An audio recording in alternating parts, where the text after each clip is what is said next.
Hi, my name is Ashlen Reich, and I chose to do my video on the movie July 64 Unrest in Rochester, New York. This movie begins talking uh, about why blacks were migrating to Rochester in the first place, and that's because it was seen as a place of social justice, that there were going to be a lot of jobs. But when they actually got to Rochester, they soon realized that there weren't a lot of jobs at these high profile places after World War II, such as Kodak. And a woman in the movie makes a reference that they had a file 13, and if someone black applied to the company, they would throw it into file 13, which was essentially the garbage can. Additionally, when they got to Rochester, most blacks lived in two neighborhoods, the 3rd Ward and the old 7th Ward, and that was where new migrants such as German and Italian immigrants and blacks lived. It was also the only places that had public housing, and that is why a majority of blacks lived there, because they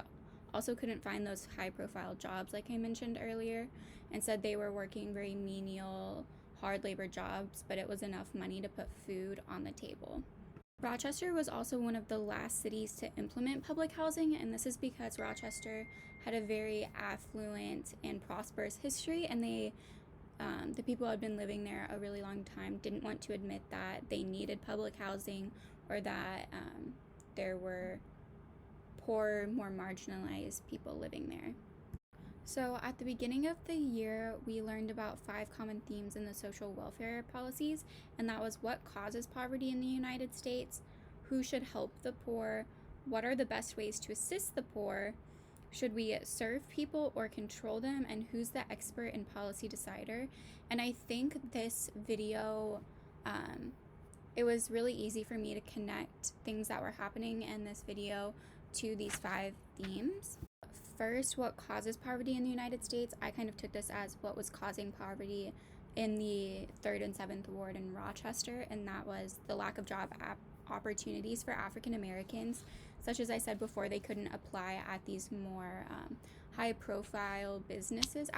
that were formed after World War II, like Kodak. So they were once again working as garbage men and just very menial jobs, and I think this caused some poverty.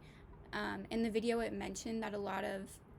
families were living in 1-bedroom apartments, or these big houses that had been divided into, say, 5 separate units, and there would be 10 people living in one unit, and that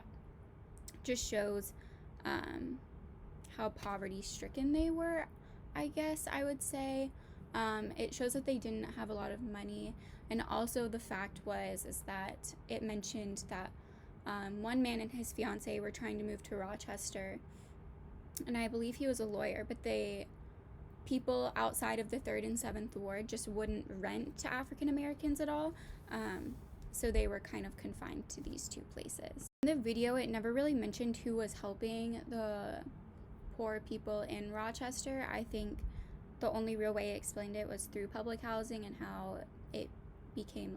implemented throughout the city. Regarding the theme of should we serve people or control them, I think Rochester was more controlling them, because like I mentioned earlier, they wouldn't allow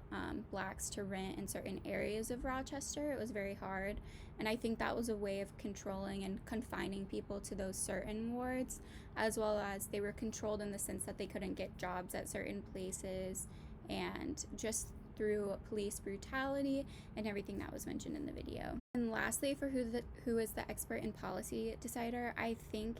in this particular video, it was the affluent whites of Rochester, or the people who had been living there for a really long period of time, because in the video it mentioned that they were going to do what they want and they were going to believe what they want. So I think they had the primary hold of what was happening in Rochester at the time, such as police brutality.